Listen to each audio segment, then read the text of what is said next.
What are you thinking? I'm just trying to think what I need to say. I'm just here for technical support. Okay. Yeah. And coffee? Most certainly not emotional support. All right. Yeah.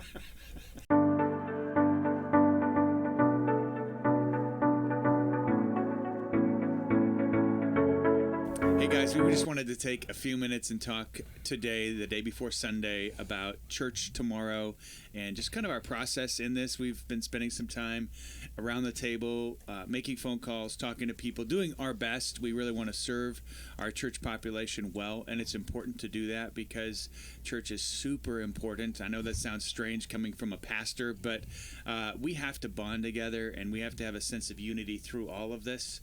There's no doubt in my mind that we have people who would disagree on different things that we should and shouldn't do, but we have great unity in this group. And Jeff's not here; he had a family emergency to go to. But those that we've been speaking with as church leadership have really been. I think, did I say Ben? I meant Ben. We've really been on the same, on the same track. So, couple quick things before Jay and Jacob jump in. We encourage you to stay home if you are feeling ill, if you are at a certain age where you are at risk, if you have immune system issues, if there's really any reason at all that you feel to stay home, just stay home and watch it online. And we're going to talk about that. Typically, I would try to make you feel guilty for staying home. Even if you went to a Chiefs game, I would probably try to make you feel guilty. I'm not going to do that tomorrow.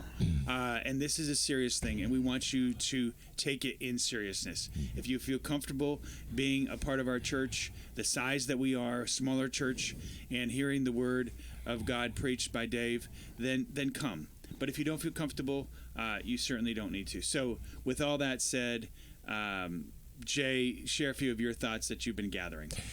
Okay, quick 1-minute nerdy discussion of risk management strategies.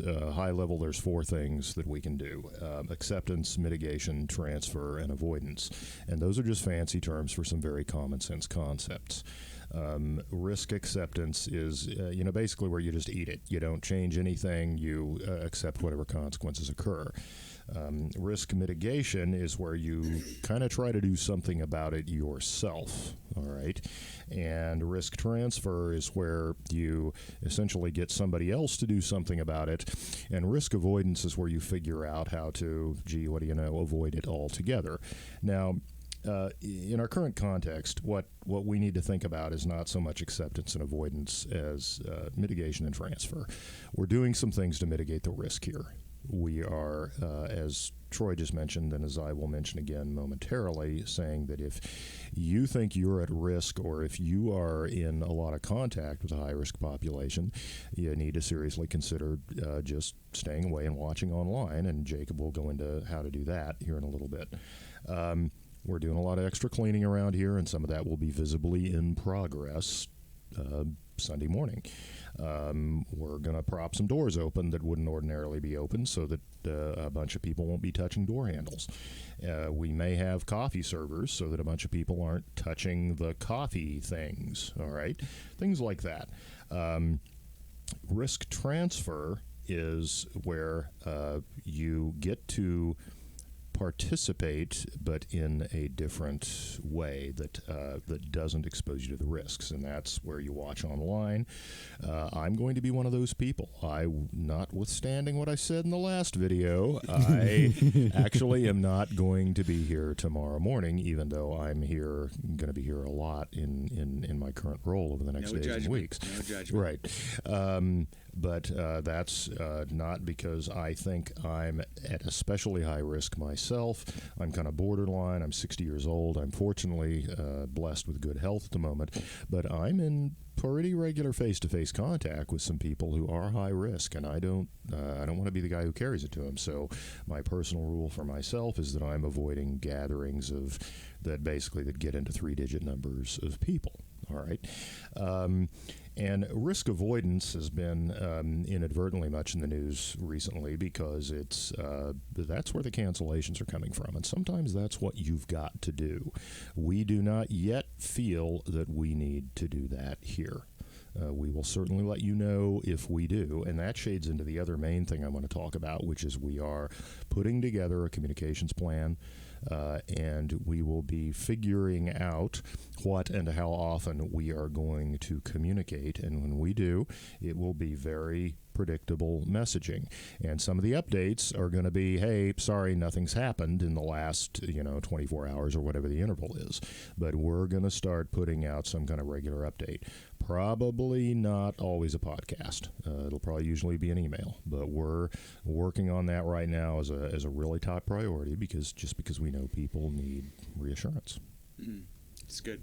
So we want to get online tomorrow. Of course, can you just fill us in a little bit about what you're doing, Jacob, and how that'll be available? Sure, yeah. So for the past, couple months or so, we've been doing YouTube videos of all of our Sunday mornings, and those are still going to be available, and they'll be the amazing production value that they always have been. Mm-hmm. And we'll also be doing the exact same stream on Facebook Live, so if you'd rather be there, that's fine. Strong encouragement to, chat, pretend you're actually in the building with all of these different people who are, sharing the experience online with you. There's the chatting on YouTube. There's the comments in Facebook. There's, if you tweet, I think it's hashtag NewLifeKC or something like that. It's on the screen. Your tweets will pop up on the screen, so everyone will get to see those. And yeah, just pretend that you're here. Talk with people. You may have to isolate yourself physically, but there's no reason socially that you have to be alone. So that's what the internet allows us to do. That's really good. Well, just as we close up, I want to say that we are planning to have Kids City. Joe and Corinne have already planned several things to do differently. And one of the cool things that they're going to do is just have a couple separate hand washing times in teaching the kids how to wash their hands well. So we want to help as a church. I mean, we can do that. And they're also going to move some of the smaller toys out and some of the things that could, transfer the virus back and forth. So that's going to happen. And then we just look forward to you being here and being a part of this and jumping in online. We want to communicate. We want to communicate well. And so that's why we're doing these podcasts and taking the time to do that. If you are willing to be a part of the support team, either join us in some of these meetings or help us in church, please send an email to support@newlifekc.org. If you have any questions, send an email to support@newlifekc.org. If you have a need or know of somebody with a need, we want to help you. And so certainly send an email. We are here for that. If you are struggling with fear or anxiety, I'll pick up the phone and call you, pray with you, if that's the most appropriate thing to do. We want to help you. And so if you're sharing and you've come up with some things that you've helped others with, send them over to support@newlifekc.org, and we'll filter them out to everybody. But if you have other ideas and things we could do better, please let us know. And thank you for just praying with us as your church and being a part of this. And I just want to thank you guys for being a part of this as well. Thank you.